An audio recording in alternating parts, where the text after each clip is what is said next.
On July 6, 2016, the world became witness to a historic moment in mobile gaming.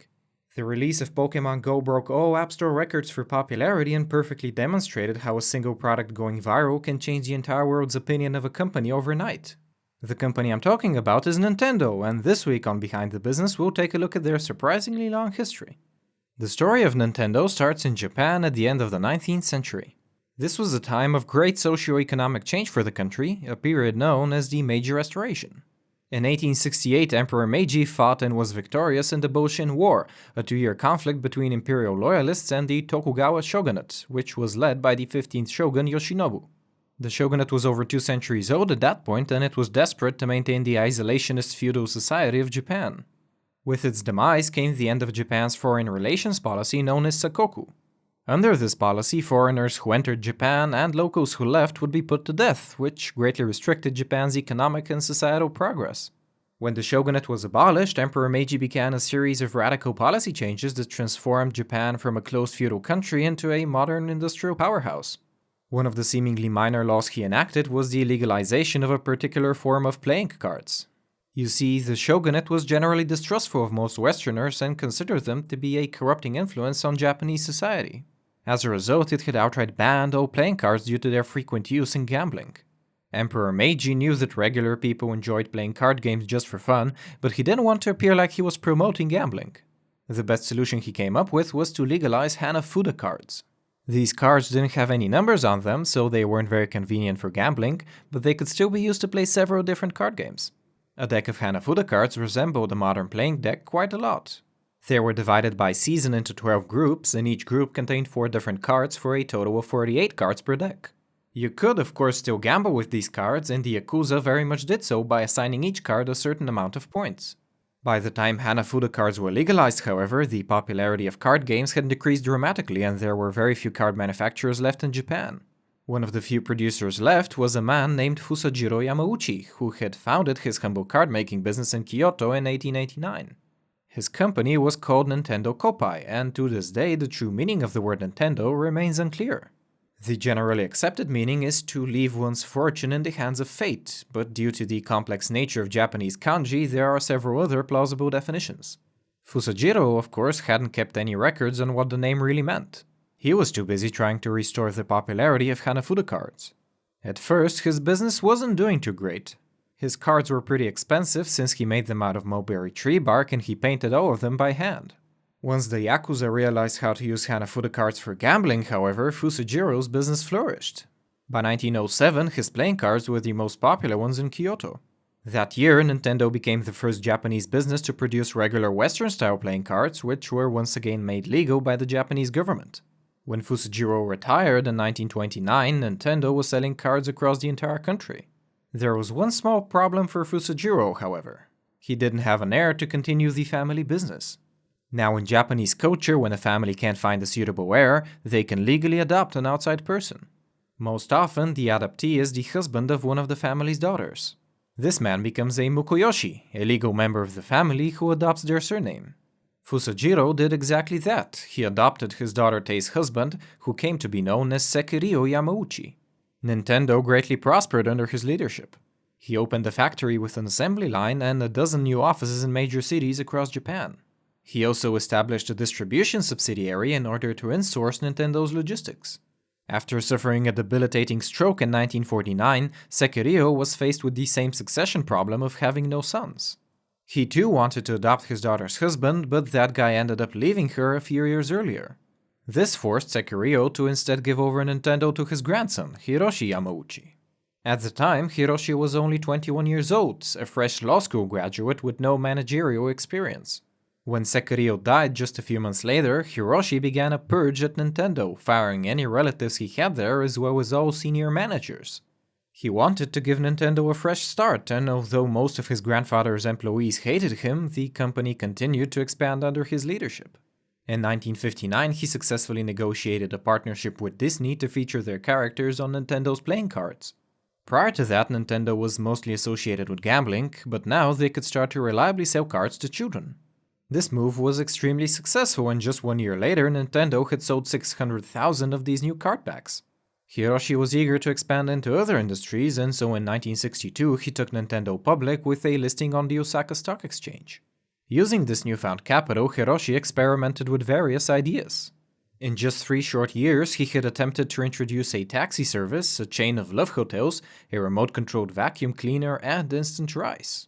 All of these ventures failed, and to top things off, the popularity of playing cards had plateaued, causing sales to decline. By 1964, Nintendo's stock price had fallen from 900 yen to barely 60 yen. The company's only saving grace was their decision to enter the toy market that same year by introducing the Rabbit Coaster. It was well received, but what really kickstarted Nintendo's toy division was the Ultra Hand, an extending plastic arm for grasping things. It was created by Gunpei Yokoi in 1966. He had been hired as an assembly line engineer at Nintendo just 1 year earlier, and he had made the Ultra Hand for his personal amusement, definitely not intending for it to get sold. Hiroshi immediately saw the toy's potential though, and Nintendo released the Ultra Hand just around Christmas. It was a sensation, selling over 1.2 million copies by 1970, and it single-handedly saved the company from bankruptcy. As a reward, Gunpei was put in charge of Nintendo's R&D division, and over the next decade he would invent a bunch of other toys that cemented Nintendo's position in the toy industry. Gunpei was a big proponent of arcade games, and between 1974 and 1977, Nintendo would release several arcade titles. The success of these games convinced Hiroshi that Nintendo's future was in electronic games, and so in 1977 he hired Shigeru Miyamoto as a concept artist. That same year, together with Gunpei, they created Nintendo's first television game system in partnership with Mitsubishi Electronics, the Color TV Game 6. It managed to sell over 1 million copies, and it was Nintendo's first step away from arcade games and towards personal entertainment systems. In 1980, Gunpei had another stroke of genius when he created the handheld Game & Watch console. These consoles came preloaded with a single game that couldn't be changed, and they were generally modeled after the Color TV game series. The Game & Watch console was Nintendo's best-selling product at the time, eventually selling over 43 million units. Hiroshi used its popularity to launch Nintendo of America, the company's branch in the United States led by Hiroshi's son-in-law. Despite the success of Game & Watch though, Nintendo were struggling to make a name for themselves outside of Japan. This was mostly due to the fact that the majority of their arcade games were in fact just clones of previously released titles.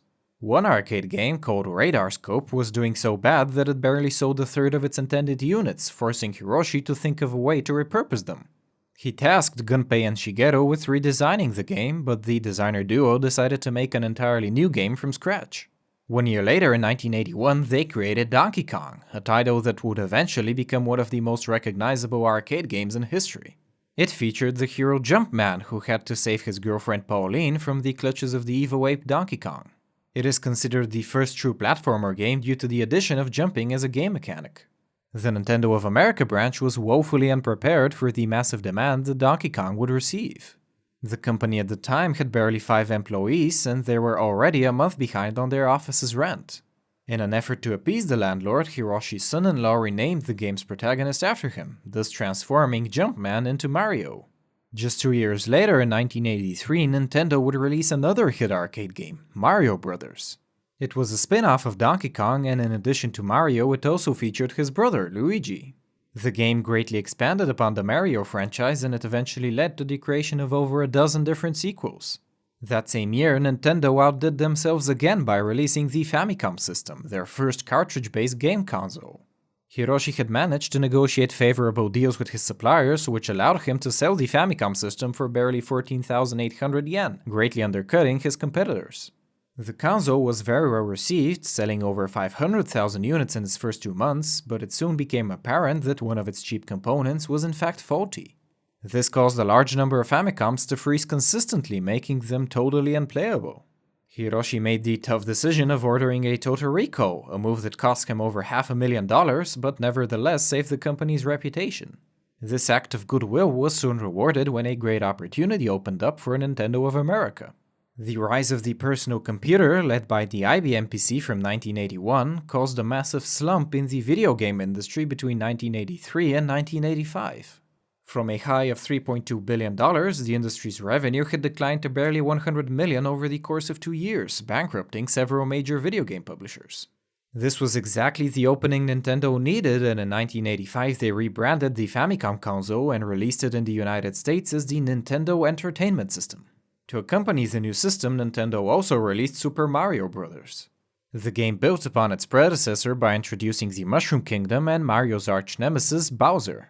It was the first title of the wildly popular Super Mario franchise, which has sold over 310 million copies.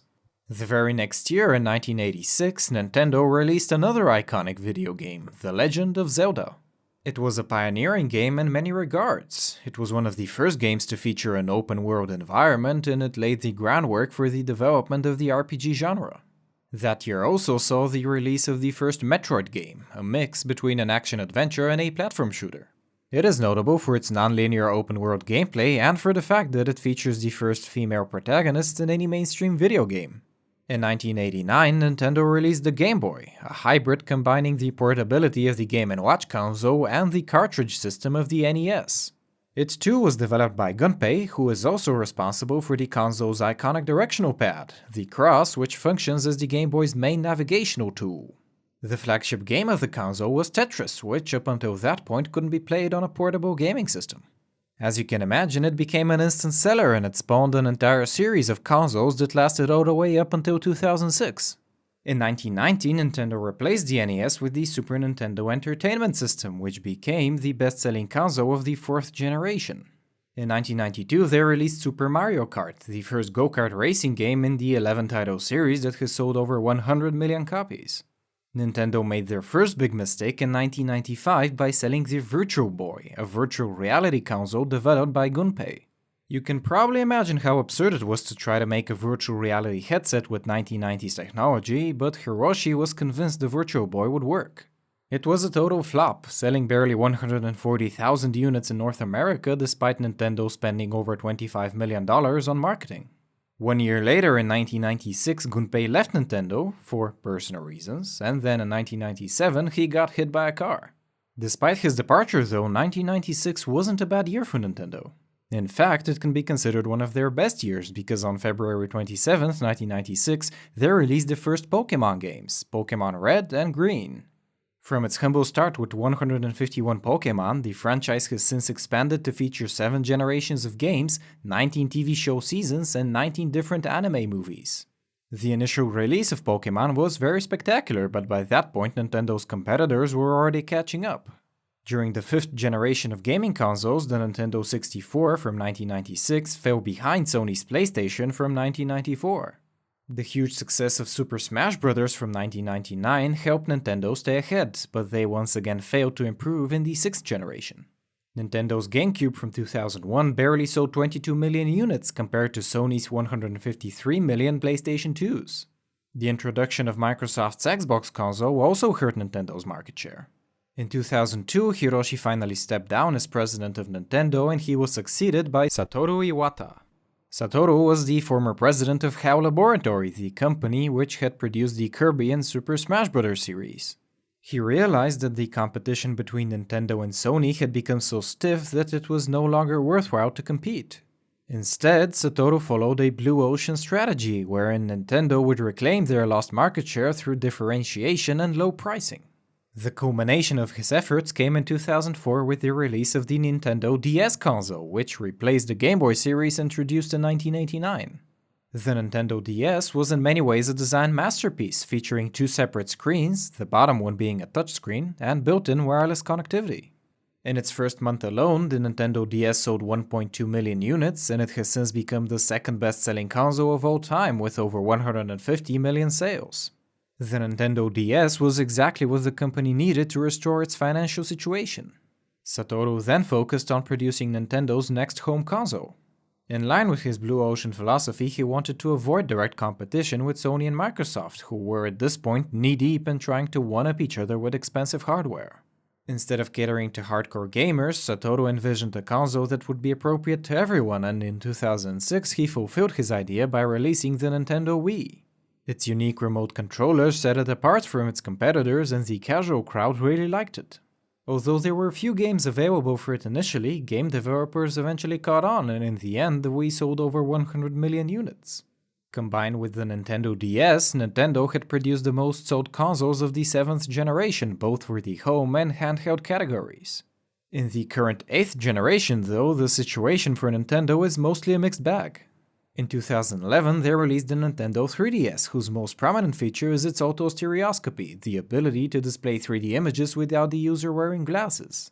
It has totally trumped its biggest competitor, Sony's PlayStation Vita, whose high price was unjustifiable to most people. In the home console market, however, Nintendo have recently fallen behind. The PlayStation 4 is way ahead of the Wii U in terms of sales, and although Nintendo have reinvented their main game controller, they have still failed to deliver on a lot of crucial features. So far, it seems that this generation's crown will go to Sony, and it's up to Nintendo to figure out how to defeat them in the next round. Perhaps Nintendo's most famous recent achievement has been the success of Pokémon Go, the augmented reality mobile game that has taken the world by storm. It was produced by the American developer Niantic, who was in 2015 spun off from Google during their restructuring into Alphabet. Following the spin-off, Niantic announced they would be receiving a $30 million investment from Google, Nintendo, and the Pokémon Company, in which Nintendo owns a 32% stake. Although Pokémon Go has earned a record-breaking $35 million in its first 2 weeks alone, a large part of that money won't be going to Nintendo. Apple alone get to keep 30% of the revenue generated on iOS devices, and about 65% of what's left will be going to Pokémon Go's other stakeholders. Any rational investor wouldn't really think Nintendo would benefit all that much, and the company announced exactly this in a recent public statement.